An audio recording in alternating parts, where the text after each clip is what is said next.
ये रक्तपात शांति और अहिंसा की नीति पर चलने वाले उन्हीं गांधी जी के कारण हुआ जिन्होंने अपने प्रत्येक भाषण और लेख में क्रांतिकारियों की निंदा की।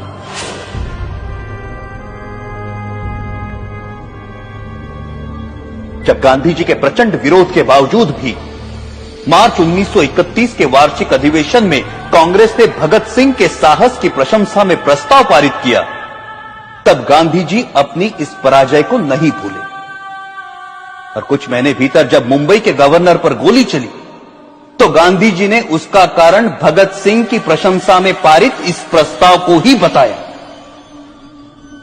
सुभाष चंद्र बोस ने गांधी जी के इस कथन का विरोध किया। परिणाम स्वरूप गांधी जी सुभाष बोस को भी अपना शत्रु समझने लगे। Our struggle is no doubt a non-violent struggle, but even a non-violent struggle demands an army, an organization, and a machinery. और उनका कांग्रेस अध्यक्ष चुने जाने पर गांधी जी ने कहा कि सुभाष की जीत गांधी की हार है। जब तक उन्हें कांग्रेस अध्यक्ष की गद्दी से नहीं उतारा गया तब तक उनका क्रोध शांत नहीं हुआ। जो लोग कहते हैं कि मात्र गांधी जी के परिश्रम से हमें आजादी मिली, वो एक झूठा इतिहास लिखना चाहते हैं। जब तक देशभक्त क्रांतिकारियों के बलिदान को अंधेरे में रखा जाएगा तब तक हमारी आने वाली पीढ़ियां इतिहास के सवेरे से वंचित रहेंगी। Order order.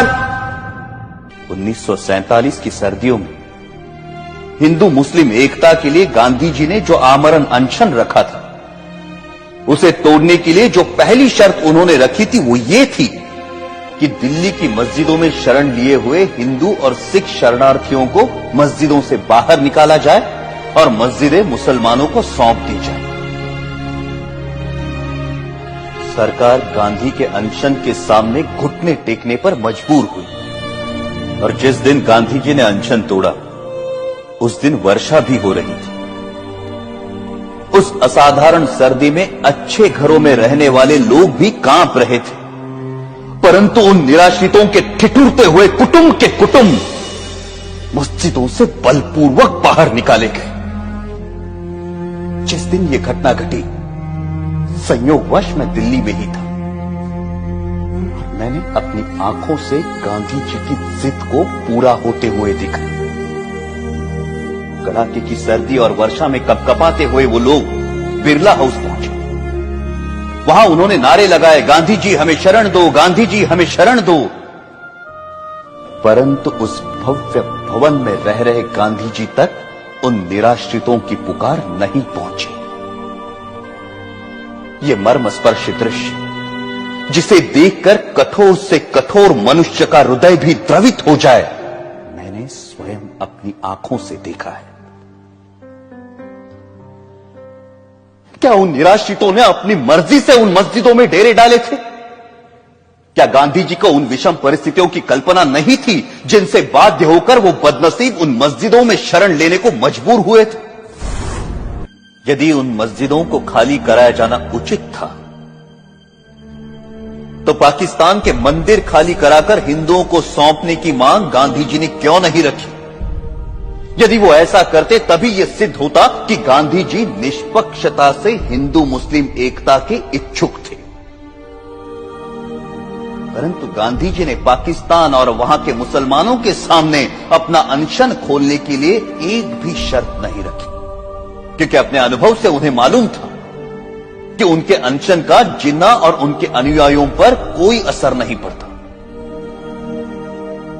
गांधी जी ने अपने अनशन से भारत सरकार द्वारा पाकिस्तान सरकार को 55 करोड़ रुपए ना देने के निर्णय को भी पलटवाया, जबकि उन्हें भली भांति पता था कि इस रकम का प्रयोग पाकिस्तान भारत के विरुद्ध चल रहे युद्ध में अपनी विजय के लिए करेगा। वो अनेकों बार जिन्ना से मिलने गए और सदा उन्हें जिन्ना भाई अथवा कायदे आजम कहकर संबोधित किया। लेकिन एक भी ऐसा अवसर नहीं आया जब जिन्ना ने उनसे सहयोग की इच्छा प्रकट की हो। गांधी जी की जिस आध्यात्मिक शक्ति और अहिंसा की महिमा का सब जय जयकार करते हैं, वो जिन्ना की दृढ़ता के सामने नपुंसक सिद्ध हुई। जब गांधी जी को यह दिखाई दे चुका था कि वो अपनी आध्यात्मिक शक्ति से जिन्ना को प्रभावित नहीं कर सकते, तो उन्हें अपनी